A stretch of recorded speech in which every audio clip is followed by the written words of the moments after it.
ও গুনাহগারেরা, আজকে নেককারদের থেকে তোমরা আলাদা হয়ে যাও। গুনাহগারদেরকে আলাদা করে কি শেষ করবেন? বলে না না। এরপরে আমার মালিক বলবে খুজু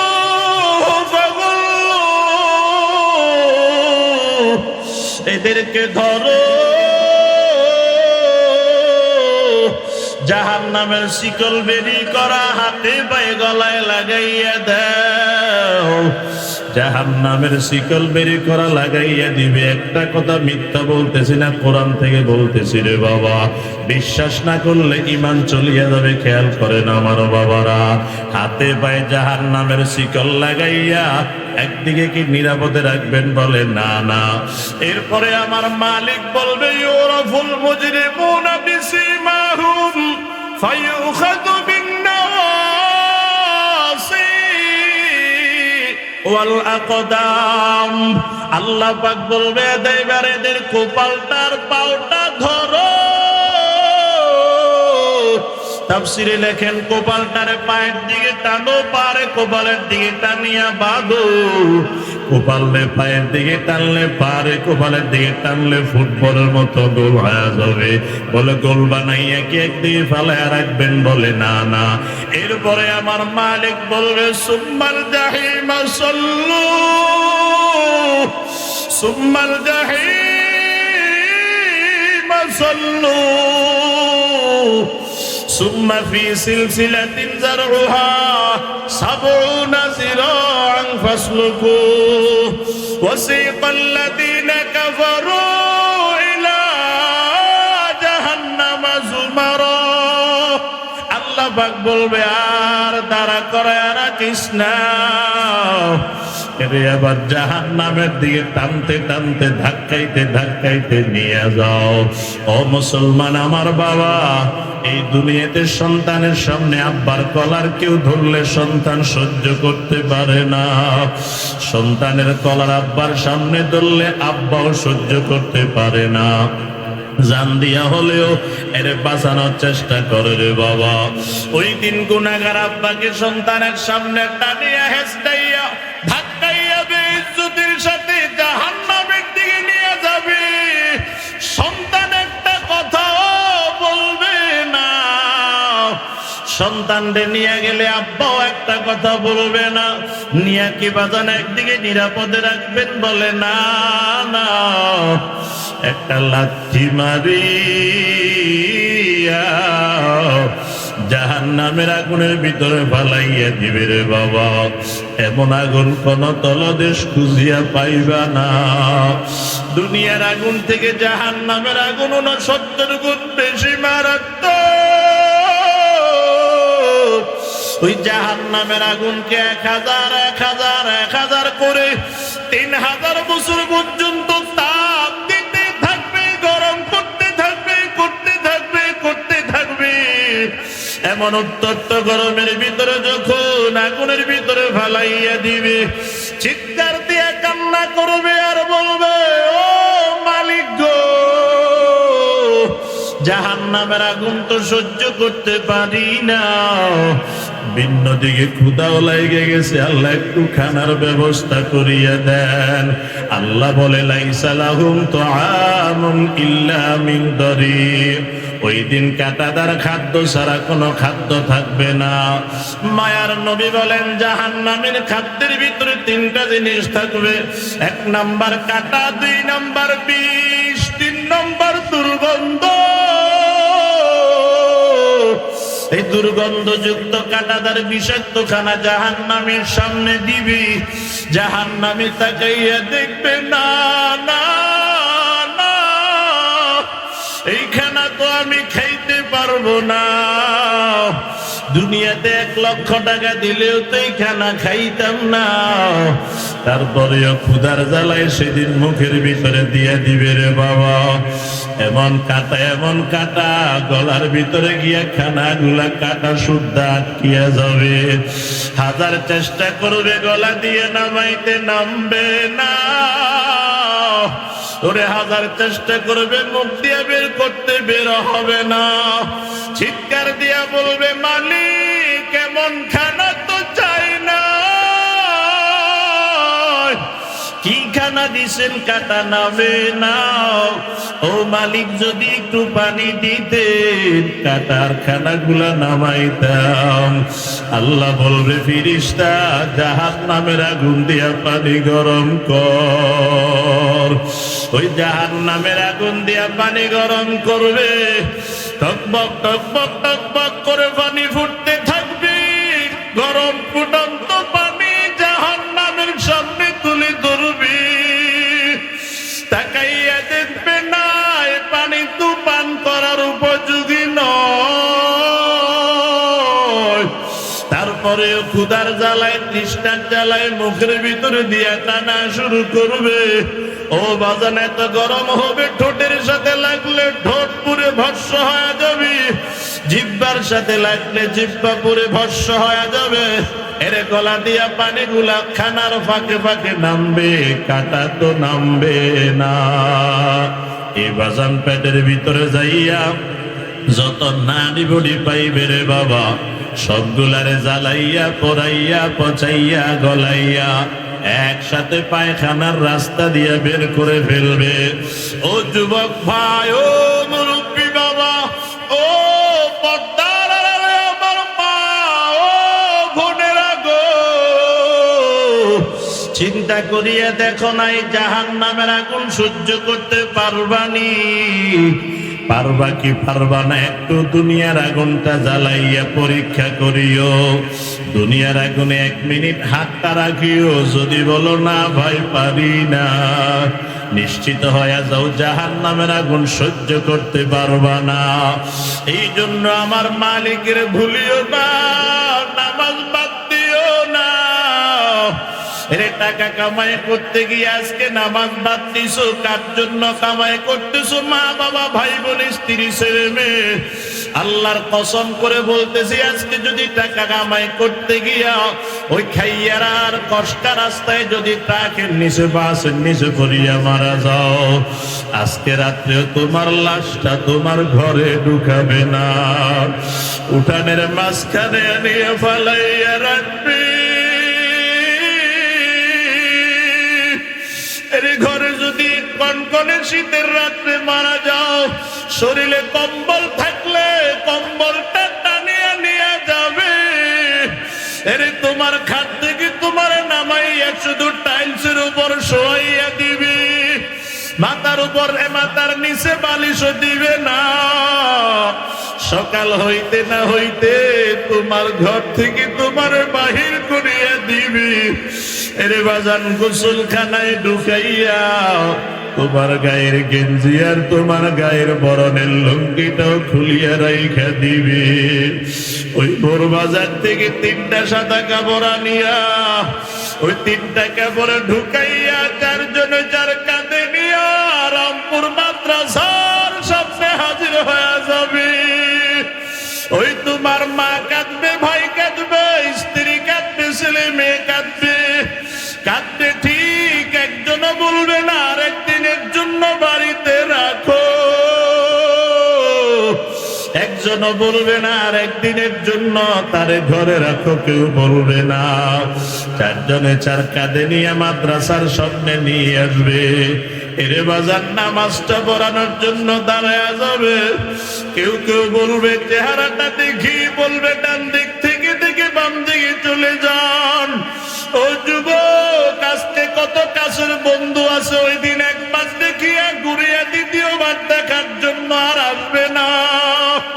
ইমাম সাহেব দাঁড়াইয়া 4টা তাকবীর বলে সালাম ফিরাইয়া নামাজ শেষ করিয়া কবরের দিকে রওনা হয়ে যাবে। এরে বাজান কবরের কিনারায় গিয়া মাত্র 3 জন আমার আপনার কবরে নামবে। তখন মনে করবো এই 3 জন বুঝি আমার সাথে কবরে থাকবে। না না, কপালটা বড় খারাপ। এই 3 জন বাসের শাটার লাগাই একজন একজন করে লাফ দিয়ে দিয়ে কবর থেকে উঠে যাবে। ওরে বাসের শাটার লাগাইলে ছিদ্র দিয়ে তাকাইয়া দেখবো দুনিয়ার আলো বাতাস দেখা যায়। বাজান রে একরে এবার চিন্তা করে দেখো না, মাটি চাপা দিবে, কবরটা কেমন অন্ধকার হয়ে যাবে। রাতের চাইতেও দিন বেশি মারাত্মক অন্ধকার হয়ে যাবে রে বাবা। এবার তাকায় দেখো না, তোমার ডানে কি মাটি, বামে মাটি, নিচে মাটি, উপরে বাঁশের ছাদ। ওই দিন তোমার মা গেল কই, বিবি গেল কই, ছেলে মেয়ে গেল কই, তখন তো আর কেউ নাই। তখন তোমার ডানে মাটি, ডানে মাটি, বামে মাটি, মাটির বিছানা, উপরে তাকাইয়া দেখবা বাঁশের কারখানা, সাপে কাটবে, ধৈর্য মারবে, হাই রে হায়। আগুন জ্বালাইয়া দিবে কলি যায়, আগুন জ্বালাইয়া দিবে কলি যায়। পাপী আমি কেমনে থাকবো কবরে, সাথী একা কেমনে থাকবো কবরে, একা একা কেমনে থাকবো কবরে, একা একা কেমনে থাকবো কবরে। পাপী আমি কেমনে থাকবো কবরে, সাথী নাই রে, বাতি নাই রে ওই ঘরে, সাথী নাই রে, বাতি নাই রে ওই ঘরে। গুনাহ করেছি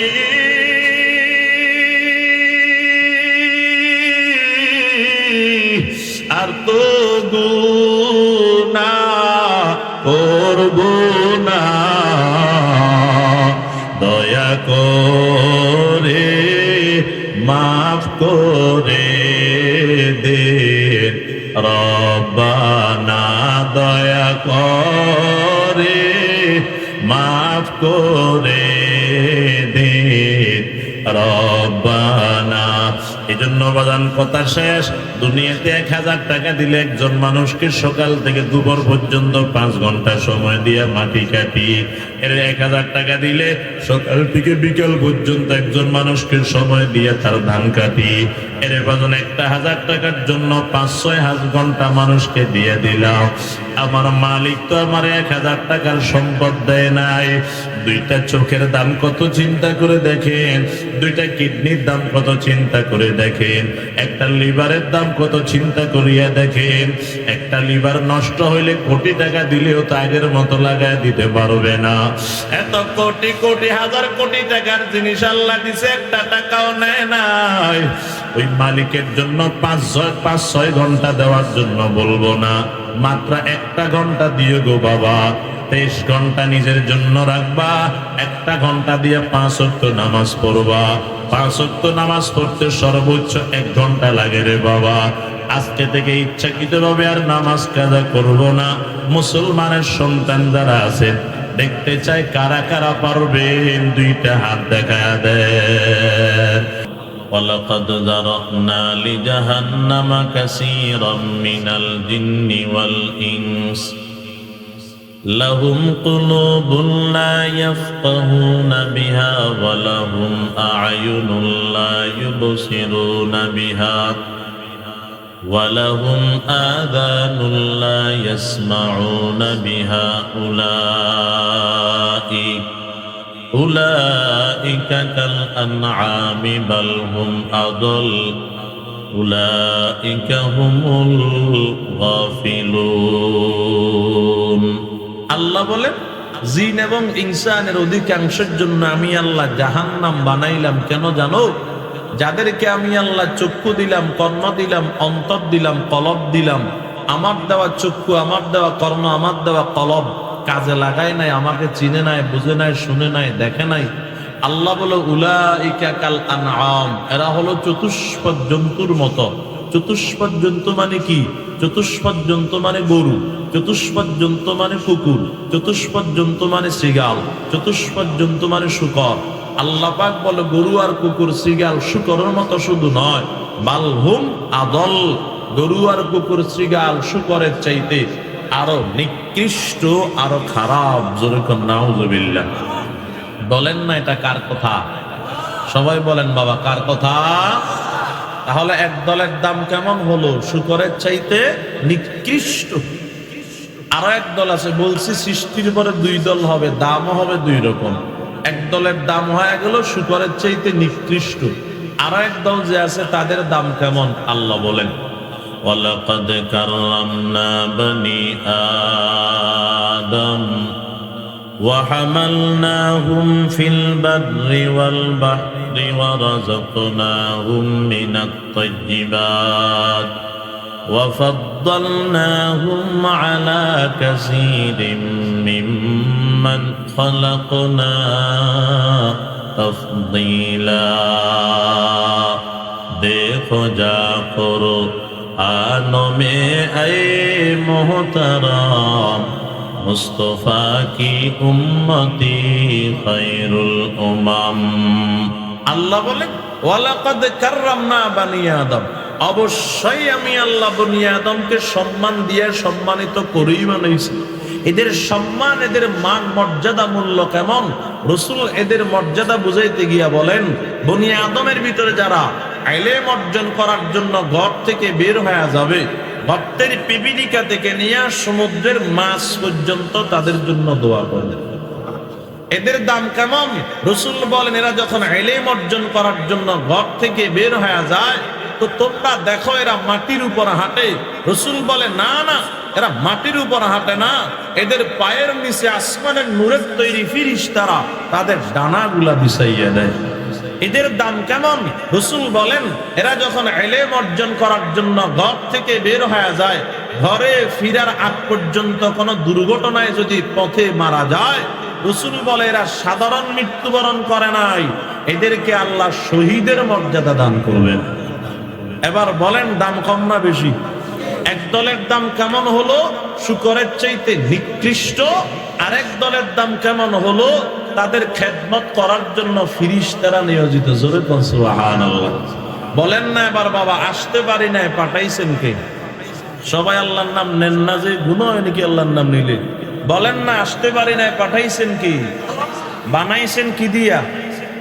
কোন কোন কি দিয়া? নাপাক পানি দিয়া। এবার নাপাক নাপাক এই গান্দা, এই এমন একটা ঘৃণিত পানি দিয়ে আল্লাহ বানাইয়া দামি করছেন কেন? অনর্থক, বেকার, বেহুদা। আল্লাহ বলেন, আফা হাসিবতুম আন্নামা খালাকনাকুম আবাসা أفحسبتم أنما خلقناكم عبثا وأنكم إلينا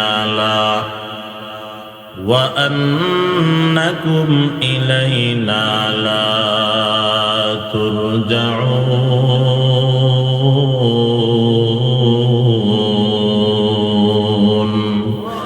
আল্লাহ পাক বলেন, বান্দা এই কথা কখনোই ধারণা করিও না আমি আল্লাহ তোমাদেরকে দুনিয়াতে অনর্থক পাঠাইলাম। আবার এই কথাও ধারণা করিও না আমি আল্লাহর দরবারে তোমরা ফিরে আসা লাগবে না। এ বান্দা, আমি আল্লাহ একটা উদ্দেশ্য সফল করার জন্য পাঠাইলাম, বেকার পাঠাই নাই। একদিন আগে হোক একদিন পরে হোক তোমাদের সবাইকে আমি আল্লাহর দরবারে হাজিরা দেওয়া লাগবে, বলেন ঠিক কিনা? ও মুসলমান আমার বাবা, এই দুনিয়ার জমিনে আমরা কেউ আসতে পারি নাই, পাঠাইছেন আল্লাহ, বানাইছেন না পাক পানি দিয়া, অনর্থক বেকার বেউদা বানান নাই, একটা উদ্দেশ্যকে সফল করার জন্য পাঠাইছেন। এ বাজান খেয়াল করেন, তবে পাঠাইছেন আল্লাহ একটা সিরিয়াল লাগাইয়া দুনিয়াতে পাঠাইছেন। আসছে আগে আমার দাদা, তারপর বাবা, তারপর বড় ভাই, তারপর মেজো ভাই, তারপর সেজো ভাই, তারপর ছোট ভাই। আসছি তো ঠিক, তবে থাকতে পারবো কয় না, না আবার চলে যাওয়া লাগবে। তবে যাওয়ার সময় খেয়াল করেন আমার বাবা, আগে দাদা যাবে, তারপর বাবা যাবে, তারপর বড় ভাই যাবে, বলেন বিষয়টা এমন নয়। আসার সিরিয়াল আছে, যাওয়ার সিরিয়াল ঠিক নাই। এই জন্য সিরিয়াল ঠিক না থাকার কারণে দেখবেন অনেক সময় সমাজে দেখা যায় দাদার কাঁধে নাতির লাশ, বলেন না আছে না নাই? বাবার কাঁধে সন্তানের লাশ, চাচার কাঁধে ভাতিজার লাশ, মামার কাঁধে বাগিনার লাশ, উস্তাদের কাঁধে ছাত্রের লাশ, বড় ভাইয়ের কাঁধে ছোট ভাইয়ের লাশ, স্বামীর কাঁধে স্ত্রীর লাশ। কি বোঝা গেল? আসার একটা সিরিয়াল আছে, যাওয়ার কোনো সিরিয়াল নাই। আবার কখন যাব সেটার কোনো গ্যারান্টি নাই রে বাবা। ও এলাকা বাবারা, একটু খেয়াল করে শুনেন রে বাজান। এই গ্রামের একজন যুবক দুপুর বেলায় আব্বাকে বলে, আব্বা চলেন আমার শ্বশুর বাড়িতে চলেন, জোহরের আজান দিয়া দিল।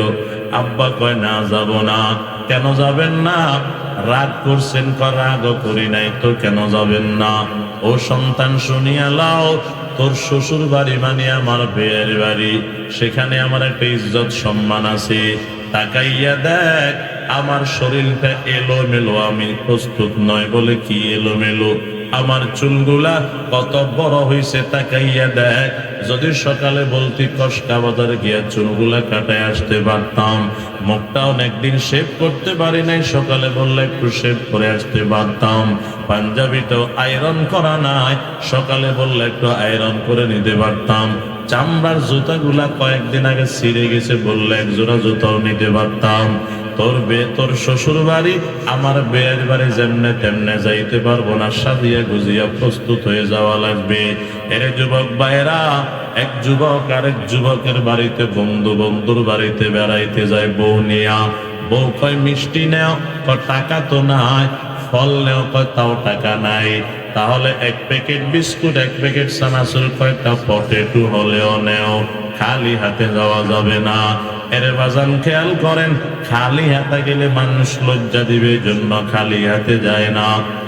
ও বাজানেরা, এই দুনিয়ার এক গোলাম আর এক গোলামের বাড়িতে যাইতে যদি এত প্রস্তুতি আর সদাইয়ের দরকার হয়, এবার বুঝে থাকলে বলেন না বাবা, আমরা সবাই যে মালিকের গোলাম, ওই মালিকের বাড়িতে আমরা গোলামদেরকেও যাওয়ার জন্য প্রস্তুতি আর সদাইয়ের দরকার আছে না না? ও বাজান বলেন না, সত্য করে যে পরিমাণে প্রস্তুতির দরকার ওই পরিমাণের প্রস্তুতি আসেনি? না বাজান, না না। ফজর পড়লে জোহর নাই, জোহর পড়লে আসর নাই, নামাজ পড়লে এখনো মুখে দাড়ি নাই, নামাজ পড়ে মুখে দাঁড়িয়েছে, সুদ ছাড়তে পারে নাই। বলেন না বাজান, আজরাইল আসার একদিন আগে কি একটা কল করে আসবে, সিটি দিয়ে আসবে? না বাজান, না না। এই জন্য 24টা ঘন্টার প্রত্যেকটা ঘন্টায় ঘন্টায়, প্রত্যেকটা ঘন্টার প্রত্যেকটা মিনিটে মিনিটে, প্রত্যেক মিনিটের প্রত্যেকটা সেকেন্ডে সেকেন্ডে, প্রত্যেক সেকেন্ডের প্রত্যেকটা মুহূর্তে মুহূর্তে বলেন না মালিকের বাড়িতে যাওয়ার জন্য প্রস্তুত থাকা লাগবে কি লাগবে না? ও মুসলমান আমার বাবা, বলতে পারেন আসতে পারি নাই, পাঠাইছেন বলেন কি, বানাইছেন কি দিয়া? এবার খেয়াল করেন, নাপাক পানি দিয়া বানাইছেন। আল্লাহ কয় নাপাক পানি দিয়া বানাইয়া এত দামি করছি, অনর্থক নয়, বেকার নয়, বেহুদা নয়। বান্দা কয় আল্লাহ কেন বানাইছেন? তাহলে একটু জানতে চাই কেন বানাইছেন বলেন। এবার আল্লাহ বলে কেন বানাইছি শোনো, ওয়ামা খালাকতুল জিন্না ওয়াল ইনসা ইল্লা ওয়ামা খালাকতুল জিন্না ওয়াল ইনসা ইল্লা লিয়াবুদুন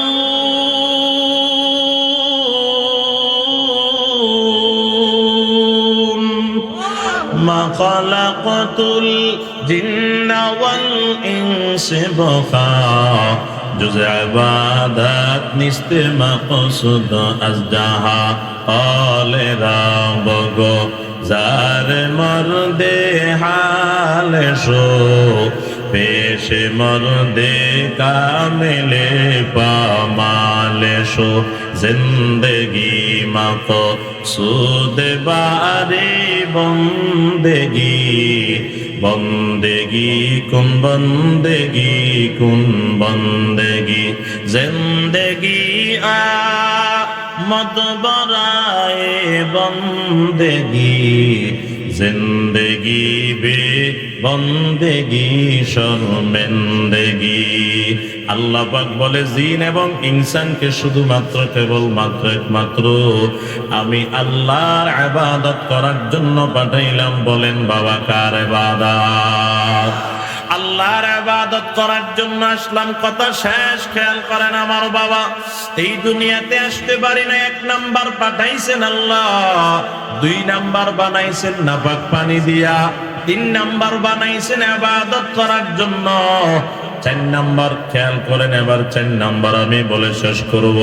চার নাম্বার ইবাদত করলে আল্লাহ দিবেন কি, না করলে দিবেন কি?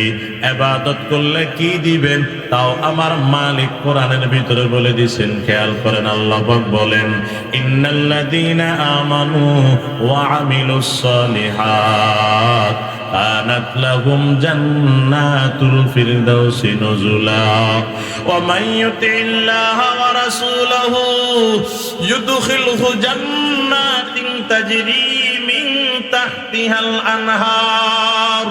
আল্লাহ পাক বলে, ও দুনিয়ার ঈমানদার, ঈমান আনছো, এবার যদি ঈমান আনিয়া তোমরা নেক আমল করতে পারো, নেক আমল মানে ইবাদত। ও বান্দা, তুমি ইবাদত করার পরে আমারে যদি তুমি দিতে পারো ইবাদত, খেয়াল করেন আমার বাবা, তোমরা আমাকে দিবা ইবাদত, আমি আল্লাহ তোমার ইবাদত এবং আমার রহমতকে সমন্বয় করিয়া ইবাদত এবং রহমতের সমন্বয়ে আমি তোমার থেকে নিব ইবাদত, আমি আল্লাহ তোমাকে দিয়া দিব আমার জান্নাত। সুবহানাল্লাহ বাইরে না, জোরে কোন সুবহানাল্লাহ। দিবেন কে? আর জোরে কোন? আল্লাহর নাম নিলে গুণ হয়নি বাবা, সওয়াব হয় না? আমনগো সওয়াবের দরকার নাই মনে হয়, তো ভূতায় তো বার করতে পারি। বলেন না দিবেন কে? কি দিবেন? জান্নাত। কম কি দিবেন? কেমন জান্নাত দেখছেন নি? মায়ার নবী বলেন এমন জান্নাত দিবে চোখ দিয়ে দেখো নাই, কর্ণ দিয়ে শুনো নাই, অন্তর দিয়ে কল্পনাও করো নাই। ও নবীর উম্মত, কেমন জান্নাত দিবে বলতে গেলে লম্বা সময় লাগবে, আমি সংক্ষেপ করে দিলাম। এমন জান্নাত দিবে আল্লাহর পায়ে আল্লাহ পাক নিজেই বলে ৬০টা নহর দিবে। নহর খেয়াল করেন বাবা, ১ নাম্বার পানির নহর, ২ নাম্বার দুধের নহর, ৩ নাম্বার খমরের নহর, ৪ নাম্বার মধুর নহর। দুনিয়াতে বিশুদ্ধ পানি কিনবেন টাকা লাগবে, দুধ কিনবেন টাকা লাগবে, খমর কিনবেন টাকা লাগবে, মধু কিনবেন টাকা লাগবে। আল্লাহ পাক বলেন ৬০টা নহরকে আল্লাহ জান্নাতে দিয়ে দিবেন, আর বলবেন ও জান্নাতীরা, আজকে ৬০টা নহর তোমাদেরকে ফ্রি করে দিলাম, টাকা লাগবে না, মন ভরে পান করো। সুবহানাল্লাহ বলেন। মুসলমান আমার বাবা, জান্নাতটা কেমন কেমন জান্নাত দিবে, লম্বা কথা, ফলে ফুলে সাজানো এমন জান্নাত আল্লাহ আমাদেরকে দান করবেন। আল্লাহ বলবে কিছু লাগবে নি, বান্দা বলবে আল্লাহ কি লাগবে, আমার তো কিছু লাগে না, এত সুন্দর ফলে ফুলে সাজানো জান্নাত। এত সুন্দর নহর দিয়া দিলেন, আর কি লাগে? আর তো কিছু লাগে না। আল্লাহ পাক বলবে, আমি আল্লাহ তোমাদেরকে আরো একটা জিনিস দামি একটা জিনিস দিব। কি দিবেন আল্লাহ? আল্লাহ পাক বলবে, আমি আল্লাহ তোমাদেরকে এই জান্নাতের ভিতরে 70 থেকে 72টা সুন্দরী সুন্দরী বউ দিয়া দিলাম। সুবহানাল্লাহ বলবেন না? এই মুসলমান, সুন্দরী সুন্দরী কেমন সুন্দরী? বলতে পারেন আমাদের বউ দুনিয়াটাও তো সুন্দরী। ও মুমিন, জান্নাতের সুন্দরীর সাথে দুনিয়ার সুন্দরীর কোনো তুলনা নাই। এদিকে তাকান, দুনিয়ার সুন্দরী যতই সুন্দরী হোক, মনে করেন বিশ্ব সুন্দরী যাকে বলা হয়, তারে নিয়ে গবেষণা করবেন। বিশ্ব সুন্দরী চোখ দিয়ে ময়লা যায়, নাক দিয়ে ময়লা যায়, মুখ দিয়ে ময়লা যায়, সর্বক্ষণ পেটের ভিতরে পায়খানার একটা ব্যাগ নিয়ে 24 ঘন্টা ঘুরতে আছে রে বাবা। 8-10 ঘন্টা টানা কিছু না খাইলে মুখ দিয়ে এমন দুর্গন্ধ বের হবে, সামনে দাঁড়ায় কথা বলতে পারবেন না। এটা হলো দুনিয়ার সুন্দরী। আর জান্নাতের সুন্দরী কেমন হবে? আলতা স্নো লাগা লাগবে না, ক্রিম লাগানো লাগবে না, পাউডার লাগানো লাগবে না। এত সুন্দরী হবে, মায়ার নবী বলেন, যত মোটা শাড়ি কাপড় পরিধান করুক না কেন, শাড়ির উপর দিক দিয়ে তাকাইবা, শরীরের চামড়া দেখা যাবে, চামড়ার ভিতরে গোশত দেখা যাবে, গোশতের ভিতরে হাড্ডি দেখা যাবে, হাড্ডির ভিতরে যে মগজ আছে সেগুলো কাপড়ের উপর দিয়ে স্পষ্টভাবে দেখা যাবে। আরে মুসলমান আমার বাবা, সুন্দরী বউ দিলেন, বলবে আর কিছু লাগবে? আল্লাহ আর কি লাগবে? এত সুন্দরী বউ দিলেন। আল্লাহ বলবে, না, আরো একটা জিনিস আমি আল্লাহ দিব। কি দিবেন? আল্লাহ বলবে, বউ তো দিলাম স্বামীদেরকে, আর বউদেরকে দিয়া দিলাম আমি স্বামী, স্বামী স্ত্রী, স্ত্রী স্বামী দিলাম, আরো একটা আমি আল্লাহ দিব। কি দিবেন? আজকে থেকে আমি আল্লাহ তোমাদেরকে চির যৌবন দিয়া দিলাম, কোনদিন বুড়া বুড়ি হইবা না। যৌবন দিবেন। কেমন যৌবন? পয়গম্বর বলেন, জান্নাতে পুরুষরা হবে 33 বছরের যুবক, নারীরা হবে 18 বছরের যুবতী। সারা জিন্দেগিতে কোনদিন 33 থেকে 34 হবে না। সারা জিন্দেগিতে কোনদিন 18 থেকে 19 বছরের যুবতী হবে না। এই যৌবন দিয়া দিবে। আল্লাহ বলবে, আর কিছু লাগবে না। আল্লাহ আর কি লাগে? আল্লাহ বলবে, না, আর একটা জিনিস আমি আল্লাহ দিব। কি দিবেন আল্লাহ? আল্লাহ বলবে, আজকে থেকে আমি আল্লাহ তোমাদেরকে চির সুখী বানায় দিলাম, আর কোনদিন অশান্তি আসবে না। সুবহানাল্লাহ বলেন। আল্লাহ বলবে, আর কিছু লাগবে না। আল্লাহ আর কি লাগে? জান্নাত দিলেন ফলে ফুলে সাজানো, নহর দিলেন, বিবি দিলেন, যৌবন দিলেন, চির সুখী বানায় দিলেন। আর কি লাগে আল্লাহ? একটু সুখী হওয়ার জন্য দুনিয়াতে কত চেষ্টা করছি, সুখের চেহারা দেখলাম না। আজকে চির সুখী বানায় দিলেন, আর তো কিছু লাগে না। আল্লাহ বলবে, আমি আল্লাহ আরো একটা জিনিস তোমাদেরকে দিব। কি দিবেন আল্লাহ? আল্লাহ বলবে, আবার তৈয়ার আমি আল্লাহ এবার তোমাদের সঙ্গে সরাসরি দেখা দিব। আল্লাহর নূরের তাজাল্লিতে, আল্লাহর নূরের পর্দা যখন খুলিয়ে দিবে, নূরের তাজাল্লিতে জান্নাতীরা বেহুশ হয়ে যাবে। মন ভরিয়া হুঁশ থেকে বিহুশ থেকে হুঁশে আইসা দেখবে, আমার মালিক বলবে, আর কিছু লাগবে নি। আর কি লাগে? আল্লাহ আপনাকেই তো দেখা গেলাম, আর তো কিছু লাগে না। আল্লাহ বলবে, না না, আর একটা জিনিস বাকি আছে, আমি আল্লাহ তোমাদেরকে দিব। ও জান্নাতীরা, আর একটা জিনিস দিব। জান্নাতীরা বলবে, আল্লাহ আর কি দিবেন? আর তো দেওয়ার বাকি নাই। আল্লাহ বলবে, আজকে থেকে আমি আল্লাহ চিরদিনের জন্য এই জান্নাতে তোমাদের উপর রাজি আর খুশি হয়ে গেলাম। এরে বাজান জান্নাত পাইয়ে করবেন কি? বউ যদি না পান, জীবন সঙ্গিনী পাইয়েও লাভ কি? যৌবন যদি না পান, যৌবন পাইয়েও লাভ কি? সুখী যদি না হন, সুখী হইয়াও লাভ কি? আমার মালিকের যদি না দেখেন, আমার মালিকের দেখিয়েও লাভ কি? মালিক যদি খুশি না হয়, আর মালিক যদি খুশি হয়ে যায় আর কিছু লাগেনি রে বাবা। এমন জান্নাত পাওয়ার জন্য কারা কারা তৈয়ার? হাত দেখায়া দেয়। আল্লাহ কবুল করেন, বলে না আমিন। মুসলমান আমার বাবা, সময় তো শেষ, আর 5টা মিনিট কথা বলবো। খেয়াল করেন, আমার বাবা আসতে পারি নাই, পাঠাইছেন আল্লাহ, বানাইছেন না পাক পানি দিয়া, অনর্থক বানান নাই, বানাইছে ইবাদত করার জন্য। ইবাদত করলে দিবেন জান্নাত, আর না করলে কি দিবেন? সংক্ষেপে বলে আমি শেষ করতেছি, খেয়াল করেন বাবা। যদি ইবাদত না করিয়া গুনার বোঝা নিয়ে মালিকের দরবারে হাজির হই, আমার মালিক হাসর ময়দানে ডাক দিবে, এবার ওয়ামতাজুল ইয়াউমা আইয়ুহাল মুজরিমুন।